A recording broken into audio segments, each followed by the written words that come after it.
Election কমিশনের logically discrepancy আজকে একটু আলোচনা করব। অনেকগুলো কারণ আমি তুলে ধরবো, তার যদি সঠিক উত্তর থাকে অবশ্যই আপনারা জানাতে ভুলবেন না। একটা পরিবারের দুই ভাই, একজনের জন্ম 1987 সালের 1 জানুয়ারি, একজনের জন্ম 1988 সালের 1 জানুয়ারি। বাবা মা ঠাকুরদা ঠাকুমা মারা গেছেন 2002-এর আগে। এখন তাদের বাবা মায়ের পরিচয়পত্র বলে কিছু নেই। দুই ভাই ওই মাধ্যমিক পাস এবং দুই ভাই চাকরিরত, অর্থাৎ তাদের কিন্তু ডকুমেন্টসের উপর ডকুমেন্ট, সাথে পাসপোর্টও আছে। এবার 1987 সালে যার জন্ম সে তো দেখিয়ে দিচ্ছে নিজের যা ডকুমেন্টস আসছে তাই দিয়েই তো সে জানুয়ারিতে জন্ম 1987 সালে, তাতে তার নামটা ভোটার লিস্টে উঠে যাবে, ফাইনাল লিস্টে। কিন্তু ওই 1988 সালের 1 জানুয়ারিতে, অর্থাৎ যে 1 বছরের গ্যাপ, তাতে জন্ম নেওয়া ছেলেটা, তার চাকরি আছে, পাসপোর্ট আছে, তারপর জন্ম সার্টিফিকেট আছে, তাতেও তার নামটা না ওঠার চান্স দাঁড়াচ্ছে। কেন? ইলেকশন কমিশন ওর তো বাবা মায়ের প্রমাণ চাইছে।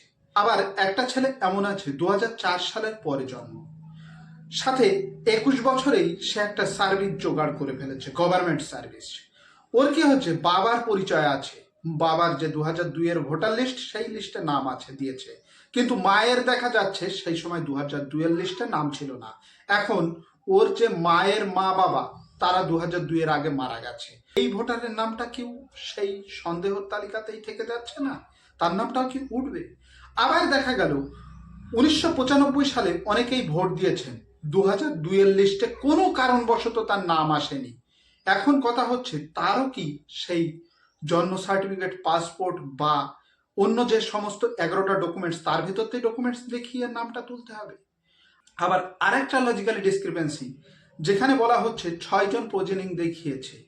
এখন সেই 6 জন প্রজেনিংয়ে দেখা গেল তারা 4 জন মোট প্রজেনি দেখিয়েছে, কিন্তু 6 জনের নাম এসে গেছে।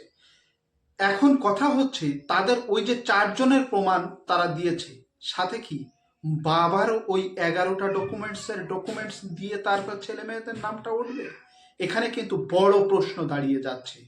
আর একটা প্রশ্ন হচ্ছে, দেখা গেল কেউ একজন যাদেরকে বলা হচ্ছে সিএ তে নাম তোলা হবে, একজন ভদ্রমহিলা বাংলাদেশ থেকে এসছেন, আর একজন আমাদের ইন্ডিয়ান নাগরিক। এখন ইন্ডিয়ান নাগরিক ওই মহিলা দেখা গেল যে 50+ বয়স, 2002-এর ভোটার লিস্টে নাম নেই। বাংলাদেশ থেকে যিনি এসছেন ওনার কাছেও দেখা যাচ্ছে যে প্রমাণ হিসাবে কিছুই নেই, ভারতের ওনার কাছে প্রমাণ হিসাবে কিছুই নেই।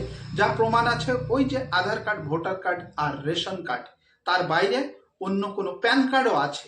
তাতে এখন এই যে ভারতীয় নাগরিক, ওনাকেও কি সিএ তে আবেদন করে তারপরে ভোটার লিস্টে নাম তুলতে হবে? তাহলে এখানে ডিফারেন্সটা কি আসলো, পার্থক্যটা কি আসলো? ভারতীয় হয়েও কি তাকে সিএ তে নাগরিকত্ব নিতে হবে? এই প্রশ্নগুলোর উত্তর যদি আপনাদের কাছে থেকে থাকে অবশ্যই কমেন্ট বক্সে উত্তর দিতে ভুলবেন না, যদি এই প্রশ্নগুলোর উত্তর একটাও থেকে থাকে আপনাদের কাছে।